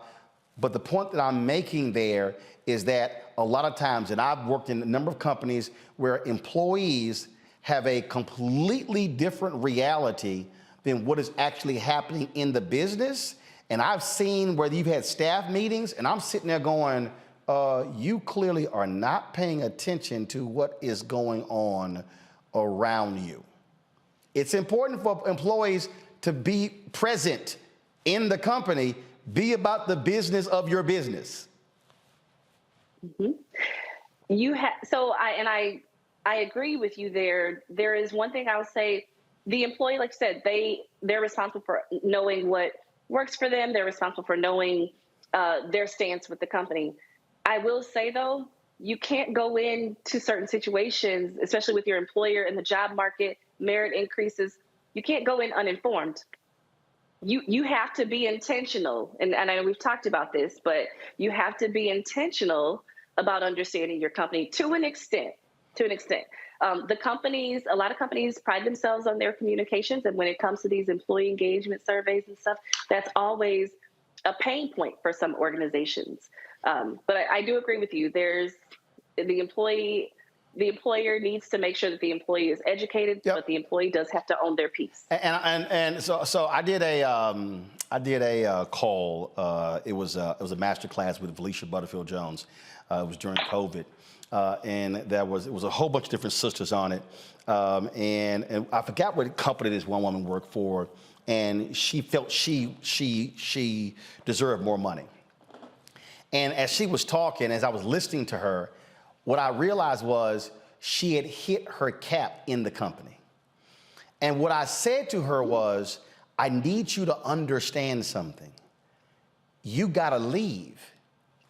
I said, if you need to understand that not every company is making the same amount of revenue.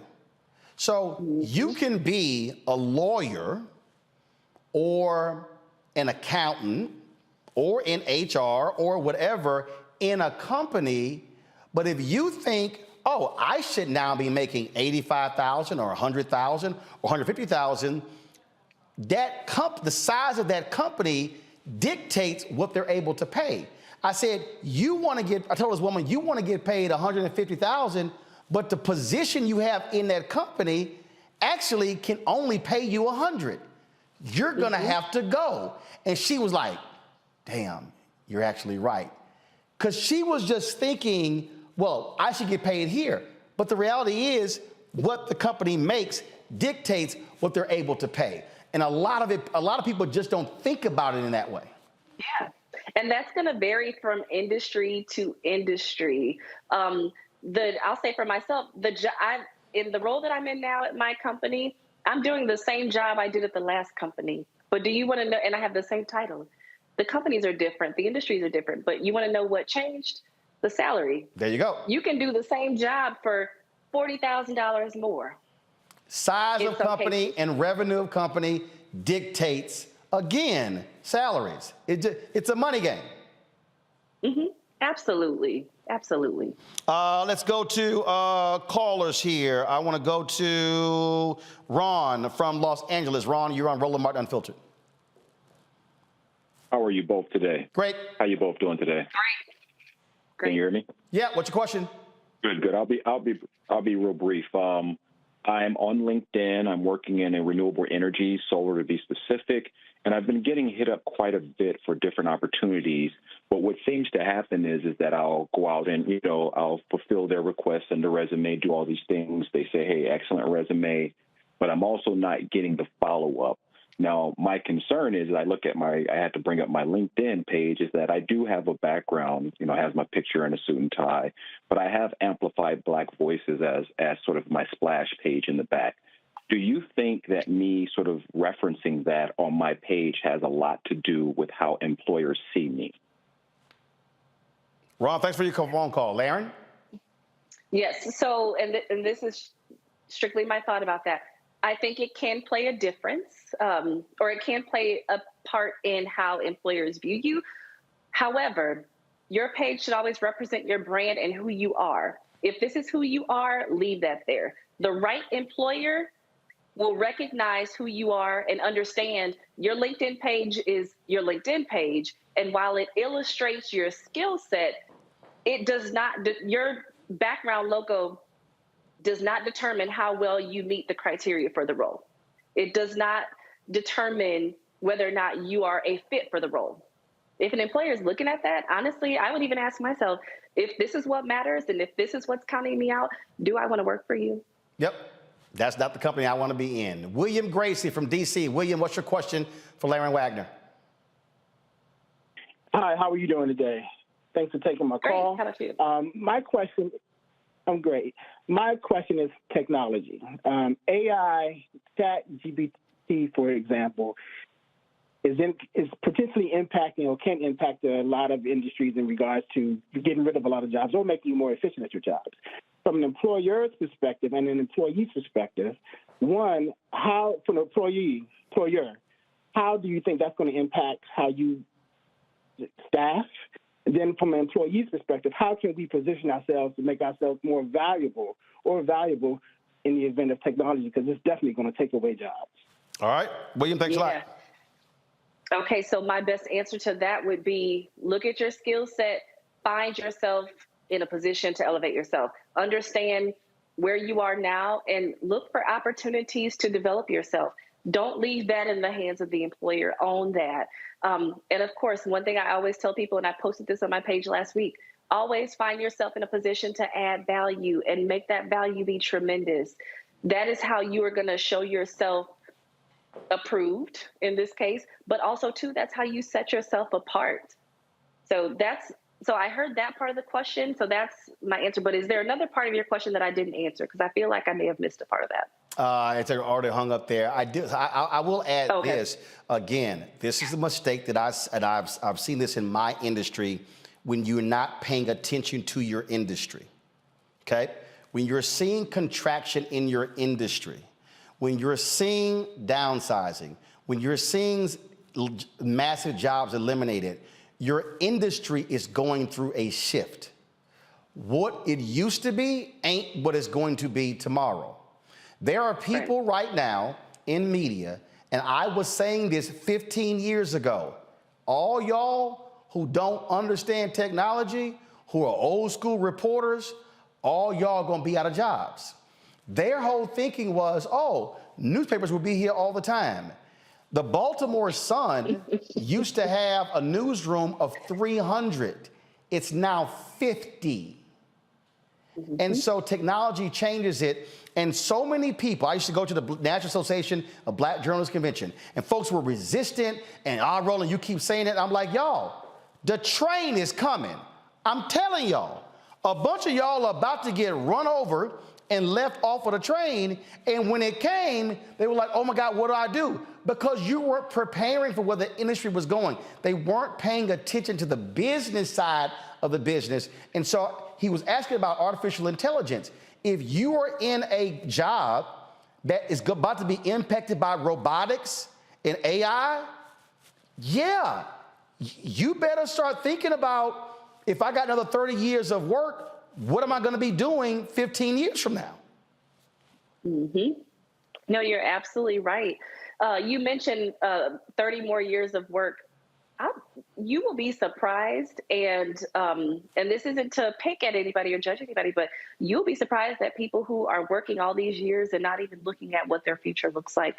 And that's a part of determining where you need to be and what you would like to see in another job offer or in your next opportunity.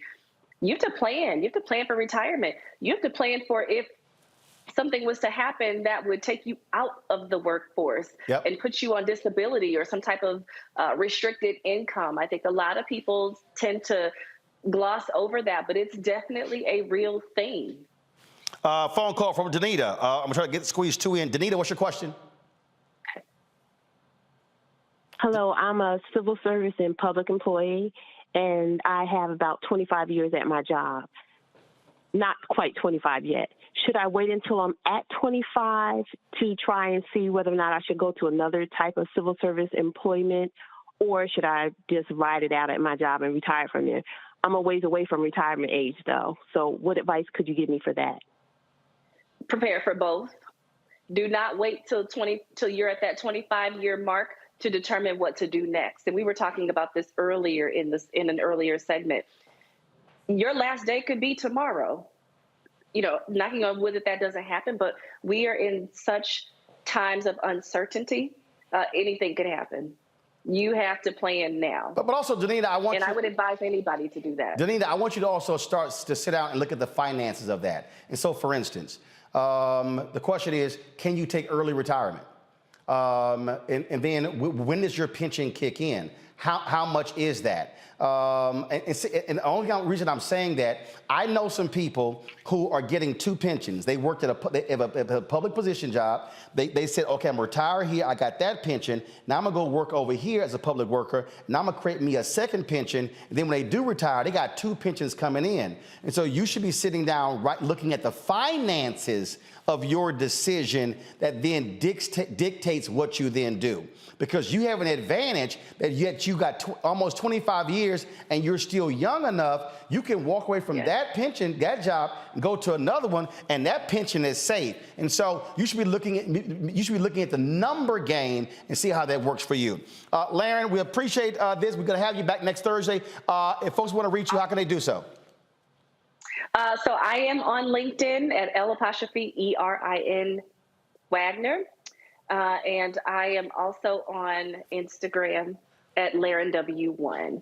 But catch me on LinkedIn. That's where I'm most active. All right, then. So, and I look forward to connecting with you. Again, LinkedIn, Instagram, Facebook, go to all of them. We appreciate it. Next week, we're going to talk about the employer, because a lot of people out there who own businesses, and there are some important things that they also need to understand navigating 2023. Laren Wagner, thanks so much. I appreciate it. Thank you, Roland. Have a great night, everybody. All right, folks. Coming up next, the Texas Black State Representative wants to get rid of the Confederate holiday in Texas. He'll join us next on Roland Martin Unfiltered on the Black Star Network. If you're on Insta, you're of course, YouTube, hit the like button. Y'all, we should be easily over 1,000 likes. Hit the share button on Facebook. Same thing on the Black Star Network app. Download the Black Star Network app. Apple phone, Android phone, Apple TV, Android TV, Roku, Amazon Fire TV, Xbox One, Samsung Smart TV. Join our Bring the Funk fan club. Send your check and money orders to P.O. Box 57196, Washington, D.C. 20037-0196. Cash App, $RM Unfiltered. PayPal is R Martin Unfiltered. Venmo is RM Unfiltered. Zelle, Roland at RolandSMartin.com. Roland at RolandMartinUnfiltered.com. I'll be right back.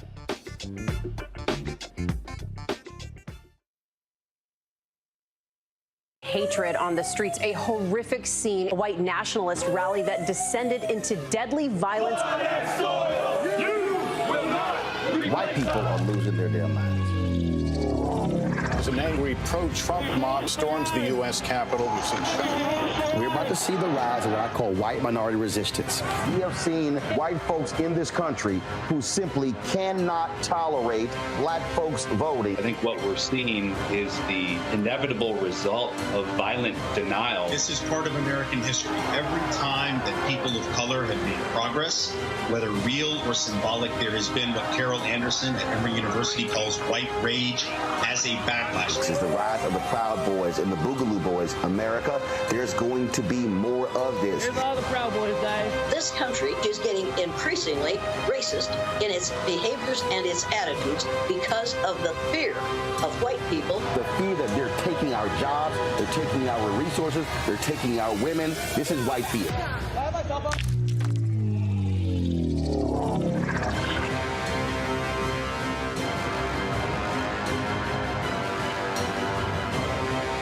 I'm Dr. Jackie Hood Martin, and I have a question for you. Ever feel as if your life is teetering and the weight and pressure of the world is consistently on your shoulders? Well, let me tell you, living a balanced life isn't easy. Join me each Tuesday on Black Star Network for A Balanced Life with Dr. Jackie. We'll laugh together, cry together, pull ourselves together, and cheer each other on. So join me for new shows each Tuesday on Black Star Network, A Balanced Life with Dr. Jackie.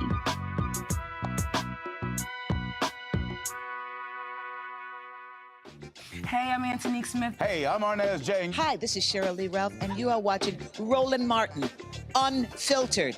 I mean, could it be any other way? Really? It's Roland Martin.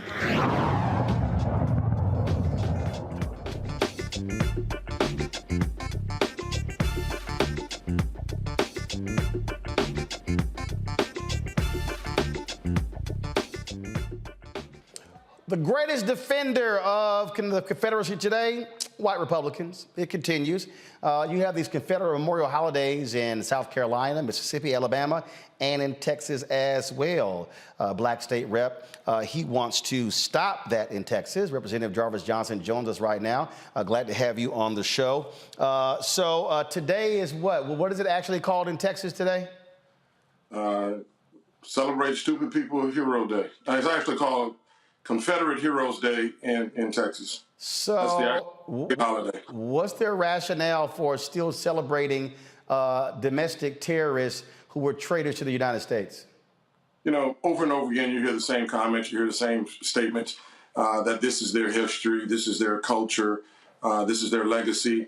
Why would we want to erase history, all of those things? So, you know, it's a revisionist history of which they want to continue to make out like the Civil War was fought for a different reason other than truly what it was all about, and that was for the protection of the institution of slavery. It was quite frankly said by the vice president of the Confederacy when they created the Declaration that they wanted to preserve the institution of slavery, and that was the very reason why the secession happened, and that's the very reason why the Civil War took place. And so those today want to keep with the revisionist history and say it was states' rights when we know it was states' rights to continue the institution of slavery, and those people are still trying to use that mindset and that lie to believe that there were Confederates that fought nobly for the South. Oh yeah, states' rights in the Northern aggression, the lost cause. I love how they love to change the narrative, when at the end of the day, that's exactly what it was about, to keep the institution of slavery. And so these Republicans in Texas, when you proposed this bill a couple times before, what have they said to you why they have rejected your bill? Well, this is the third time I filed a bill, and I think this is the fourth time that the bill has been filed. I think it started back in 2015, and it skipped a year. But over the years, that we have seen some progress. When it was first introduced, there were a lot of people that came out against the bill. But then when I filed the bill in 2019, the bill was filed. We had several people that came out against the bill, but we had a lot of people that were for the bill. And I didn't have one Republican that signed on to the bill in 2019. In 2021, I will say that I had about 10 Republicans that signed on to the bill that wanted to join Arthur and wanted to support the eradication of this particular holiday. And even today, there are many Republicans that are standing up and saying, look, we are the party of Lincoln, and if we're the party of Lincoln, then we can't be for the Confederacy. And so I will give credit to some, not all, because it still takes Republican support, because we are a Republican-led House and a Republican-led Senate with a governor and a lieutenant governor, that oftentimes these type of issues fall on deaf ears. But I do believe that we will be successful because we are gaining more momentum more and more people are talking about it. More and more of the media is putting it out there, and more people who didn't even know this holiday existed are starting to say, "Wait, we have what? A holiday in our state called Confederate? That just doesn't make sense. That's oxymoronic, and I don't think this state should be defined by this small minority of people that are loud, and now we see have become very violent when wanting to protect a supremacist ideology that they want to kind of embrace. And as we continue to allow this to embrace, we'll see it fester, and we'll see it start to move all across this country. We saw a Confederate flag being flown in the nation's capital. We see Iowans literally flying Confederate flags, and you don't even know anything about the Confederacy, but it is dog whistling a mindset and an ideology that they all embrace. And that's why it's important that we stop this holiday today. We stop it this year and never have to look back and say that we're celebrating something. Because I will say this, there's no holiday that we should be celebrating. History is supposed to be studied, not celebrated. And so that's why I challenge all of my colleagues, especially those across the aisle, to, if you want to continue to teach it, then let's teach it. But we're not going to celebrate it because that flies in the face of my ancestors that were killed simply because of a mindset and an ideology that the Confederacy embraced. Well, Erica, when you think about Republicans who did not want to get rid of the renaming of Army bases, they did not want West Point removing Confederate plaques and other monuments. They call this woke run amok. They want to maintain those symbols of white supremacy. Yeah, absolutely. And understanding that those symbols were erected within the 20th century as markers to let Black people know that they must obey. And so those type of violent symbols, treasonous, pranced about, really do leave an indelible mark. And I do believe, if the gentleman is still with us, that you're still there. Georgia, you're still there. Okay, excellent. So I just had a quick question around the state holiday in Texas. In Georgia, my home state, right up until 2015, that Confederate holiday, Robert E. Lee, was celebrated. Right now, I believe the case is that it no longer bears Confederate's name, but that state holiday, that state capitals and things of that nature have closed. So my question is, have you communicated with anyone in the state of Georgia that's been successful to some degree to at least have the Confederacy removed from the state holiday, or have you gotten any type of feedback around that fight? Well, the feedback that we're getting across the country is that I think, again, a lot of people who did not know that this thing exists have become more and more shocked. I mean, Texas has grown. Texas has the largest population of Black people in the entire country right here in Texas. And I think this mindset is starting to take shape, and we're starting to be more aware. I think this all boils down to the pressure that we can put on the elected officials, the pressure that we can put on the governor, lieutenant governor, and the Senate to get this thing seen all the way through. Those that are going to be afraid are going to be afraid. You know, I'm not for just renaming it or simply moving it, because when you look at what the Confederacy is all about across this country, they celebrate dates on different days. They celebrate them in June. They celebrate them in April. They celebrate it in January. They celebrate it, all over. So it's kind of like it doesn't even have a basis for which they can celebrate. But we do know they're doing it for a particular reason. And here in Texas, they purposely put it on January 19th because they wanted to be an affront to what Dr. Martin Luther King had meant to this country, not just to Black people, but to this country. And that was the reason why Confederate Heroes Day had even been in existence today in Texas, because in 1973, some Republicans took exception to the fact that the dean of our house, Sophronia Thompson, filed a bill that simply recognized the works of Dr. Martin Luther King. And those said, oh, he's not even from Texas, so why should we do that? And that was many of their conversations, and it's the reason why they didn't vote for it. But they then turned right around and voted for to create Confederate Heroes Day for Robert E. Lee and Jeff Davis, who are neither from Texas. So again, it's the contradiction and the lies. But the conversation is been very positive. While I have not had conversation with those from Georgia, the conversation for those in Louisiana that helped eradicate theirs has been there. And so I don't think it's one formula that you have more than the formula of sending a message to the governor and lieutenant governor that we're watching and we're going to be persistent. I'm not going to just say, well, let it go, as most of them will want to say, look, why don't you just let it go? It was so long ago, why don't you just let it go? Because I don't believe in allowing an ideology to fester in the annals of what Texas is. And unfortunately, if we don't get rid of this bill, that's what we'll do. And you'll see those sympathizers take the Confederacy, as you saw what happened in South Carolina when the boy that shot up the church, he used that Confederate mentality and that hate to do what he did. And that's why it's important that we get rid of this holiday, so that we kill the notion and the ideology that those that are sympathizers can use it as to embolden their behaviors. Greg Carr. Thank you, Roland. And thank you, Representative Johnson. And maybe if you wouldn't mind giving us a word on the fact that I think I read somewhere in an interview, you said you actually have a Confederate soldier in your bloodline, huh? A white rapist that goes back to your great-great-great-great-grandmother, if I'm not mistaken. So maybe if you said a word about that.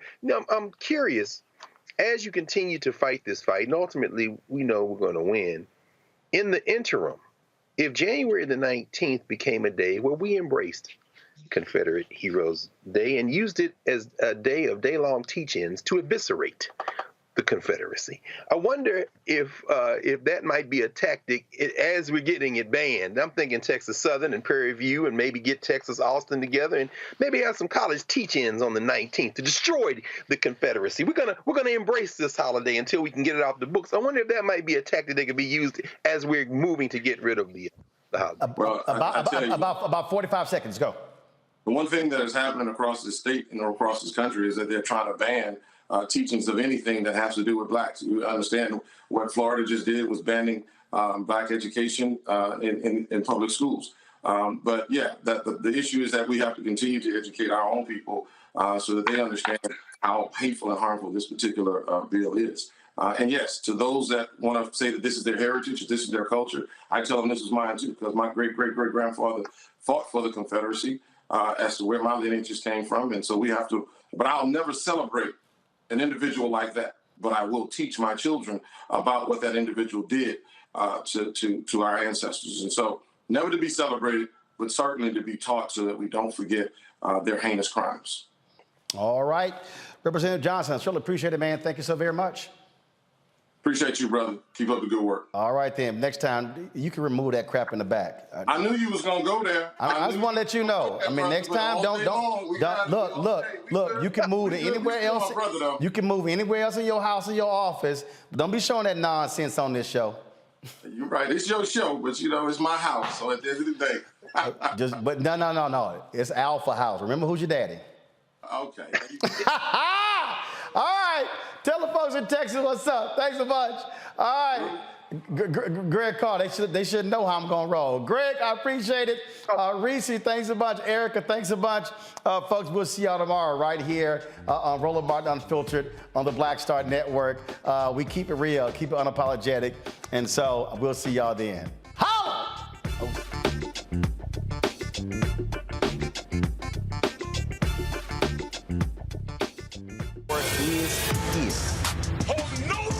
I'm real revolutionary right now. Support this man, Black Media. He makes sure that our stories are told. Thank you for being the voice of Black America, Roland. Stay black. I love y'all. All momentum we have now, we have to keep this going. The video looks phenomenal. See, this difference between Black Star Network and black-owned media and something like CNN. You can't be black-owned media and be scared. It's time to be smart. Bring your eyeballs home.